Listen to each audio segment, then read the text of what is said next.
Indonesia termasuk negara dengan polusi udara yang tinggi. Polusi adalah zat yang mempunyai efek berbahaya atau beracun pada lingkungan. Apakah kalian tahu bagaimana polusi mempengaruhi badan kita?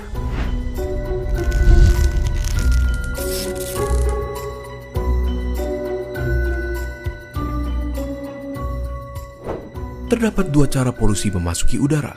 Yang pertama, pollutant source, di mana polutan berasal dari satu sumber seperti emisi pabrik. Yang kedua adalah non-pollutant source, di mana polutan berasal dari banyak sumber seperti mobil. Terdapat dua jenis polutan, di mana polutan primer adalah polutan yang dapat menyebabkan kerusakan secara langsung atau bereaksi di udara untuk membentuk zat yang merusak, dan polutan sekunder, di mana polutan terbentuk sebagai hasil reaksi antara polutan primer dan komponen udara. Tiga organ utama yang dipengaruhi oleh polusi udara adalah tiga organ yang sangatlah penting: paru-paru, jantung, dan otak. Polutan di udara adalah molekul-molekul kecil yang dapat dengan mudah masuk ke dalam tubuh di saat kita bernafas. Mereka dapat menyebabkan inflamasi di paru-paru yang dapat mengakibatkannya kehilangan kapasitas dan mengurangi fungsinya seiring waktu. Penumpukan polutan ini dapat menyebabkan penyakit pada paru-paru kita seperti asma, emfisema, bronkiolitis, bahkan kanker.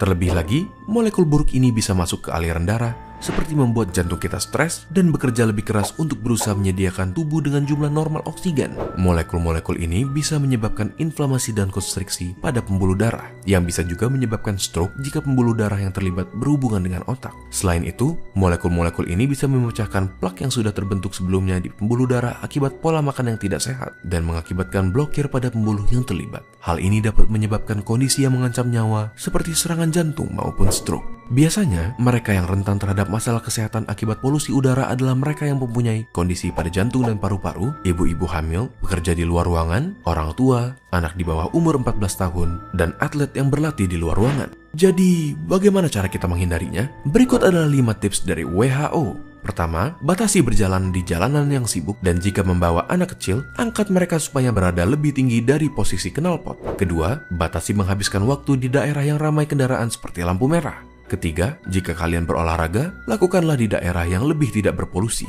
Keempat, batasi penggunaan kendaraan seperti mobil di hari yang berpolusi tinggi. Dan yang terakhir, jangan membakar sampah karena asapnya dapat merusak kesehatan kita. Mari kita sama-sama melakukan peran kita dalam menjaga lingkungan, agar lingkungan pun bisa menjaga kesehatan kita. Bagikan video ini ke teman kalian untuk ikut mengajak mereka menghargai lingkungan demi kesehatan. Jika ada topik yang kalian ingin kami bahas, kalian bisa tulis di kolom komentar untuk kami lihat. Terima kasih dan sampai ketemu di video berikutnya.